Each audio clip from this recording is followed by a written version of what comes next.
let's get cooking. Welcome to Minnie's Meals. My name is Minnie, and this is my channel, Minnie Moving Mountains. Disclaimer, I am not a professional chef, nor am I a nutritionist. I'm just a girl in her moo-moo who cooks every night for her husband so you can learn how to cook, change up your meals for the week, or just give you something positive to watch. There's no fancy lighting, no fancy editing, and no fancy makeup. Just me showing the things that I'm passionate about, which is cooking, baking, crafting, and my weight loss journey. So today we're gonna be making dinner rolls for my big Italian feast for the dinner I'm hosting today with my husband's family. I'm gonna go ahead and flip around the camera. Today we're going to be making dinner rolls. I'm gonna be flipping over the camera because there's nothing to see here.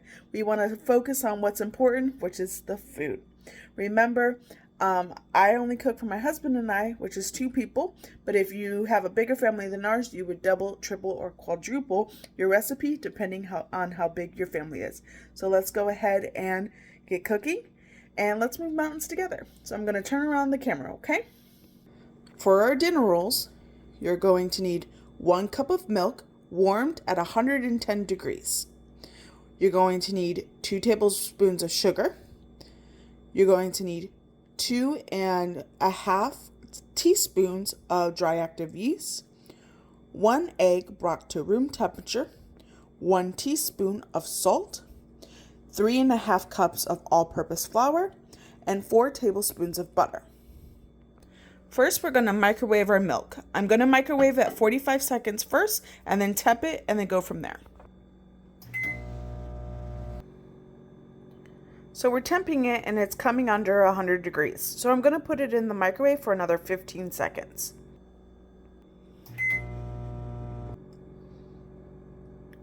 So it's still not coming up to temp, so I'm going to do it for 15 more seconds because we're really not trying to scorch our milk. There we go. So you want your milk to be anywhere between 110 and 115 degrees. It's a little bit over, but that's okay. You're going to add your 2 tablespoons of sugar, 2.5 teaspoons of dry active yeast. You're using the sugar to activate the yeast because that's what the yeast feeds off of, because this is an active culture. Then go ahead and mix it well. Then we're going to let it sit under stove for 10 minutes. While we wait for our yeast to rise, we're going to melt 4 tablespoons of butter. Add the melted butter to your mixing bowl. Add 1 egg, salt. Our yeast has risen for 10 minutes. If your yeast is good and it is, active, it will get this nice foamy crust, I guess. And this is what it looks like on the side. So we're going to go ahead and add this to our mixture. As you can see, my yeast is very active. And it's really important that you clean the active yeast right away, because if not, and you put it down the drain, it can grow in your drain and cause bacteria and overgrowth. Add your flour. This is 3.5 cups. And make sure to attach your dough hook. Last week I accidentally did it with my paddle instead of my dough hook, and it did not come out right. You're going to knead it on a low-medium speed for 10 minutes. After dough has kneaded, it will be slightly sticky, but will not stick to your fingers. To a large bowl, you're going to add some oil. You're going to evenly distribute the oil all over the bowl. Add your dough to the oiled bowl and cover. And let it rest for 1 hour. Once your yeast has risen for 1 hour, you're going to take a 9 by 13 inch pan and you're going to spray it. You're going to lightly flour a surface.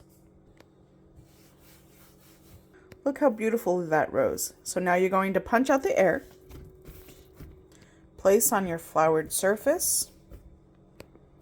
Roll into a bowl. I rolled it off camera because I am doing this one-handed. And then you're going to cut this into 12 equal slices. So you're going to cut down the middle, in a cross, horizontal, horizontal, and do it again, just like you would a pizza. You may not get 12. If you get 8 to 10, that's okay too.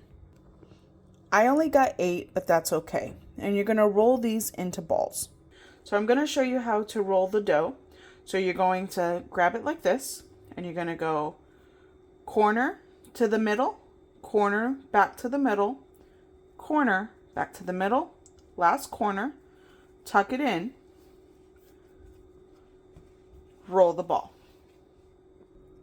You're going to put them in your pan, your tray, and then you're going to cover it. You're going to let that rest for another 30 minutes. Once rolls have doubled in size after resting for 30 minutes, we're going to bake them at 375 for 15 minutes. Once rolls have come out of the oven, we're going to add a garlic herb butter. We're going to microwave 2 tablespoons of butter. Cook for 30 seconds. To the melted butter, you're going to add some parsley flakes. Mix well. My butter is salted, but if yours is not, add 1/4 teaspoon of salt. And then coat each bun. Make sure that the rolls come back to room temperature, before you put a lid on them.